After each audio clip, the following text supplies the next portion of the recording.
এখন আমি কম্পিউটার নিয়ে বসেছি। কম্পিউটারের জন্য হচ্ছে আমি আলালস কম্পিউটারটা পড়ি। আমার কাছে বেশ গোছানো মনে হয় এই বইটা। তো রুটিন 1 অনুসারে হচ্ছে আমি আজকে পড়াশোনা শুরু করব। সেখানে ক্লাসিফিকেশন আছে আর হচ্ছে কম্পিউটার প্রচম্ব এগুলো আছে আর কি, প্রথম অধ্যায়টা। তো এখানে হচ্ছে এই বইটা কেন আমার বেশি ভালো লাগে, এই বইটাতে হচ্ছে প্রথমে খুব গোছানো করে দেওয়া থাকে কোন চ্যাপ্টার থেকে কোন বিসিএসে কতটা কোয়েশ্চেন আছে, যা দেখে হচ্ছে আপনারা সহজেই বুঝতে পারবেন হচ্ছে কোনটা বেশি ইম্পর্টেন্ট, কোনটা থেকে কেমন কোয়েশ্চেন আসে, এটা হচ্ছে সহজেই বুঝে যেতে পারবেন।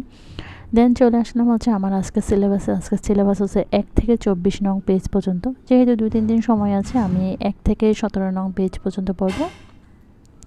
পুরোটা আজকে পড়ব না, খুব একটা টাইম লাগবে না, কারণ প্রথম চ্যাপ্টারগুলো খুবই সহজ হয়ে থাকে, যেগুলো আমরা ম্যাক্সিমামই আগে থেকেই জানি।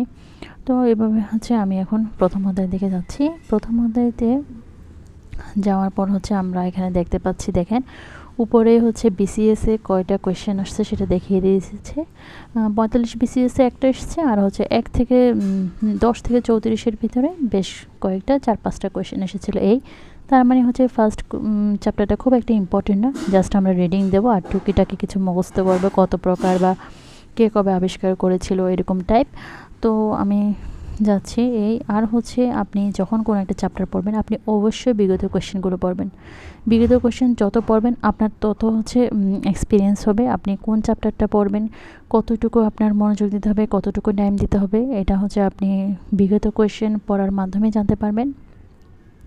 আর হচ্ছে এই বইটা আপনারা নিয়ে দেখতে পারেন। এই বইটা আসলে খুব গোছানো বই। এইটা পড়ে আমার বেশ মজাই লাগে।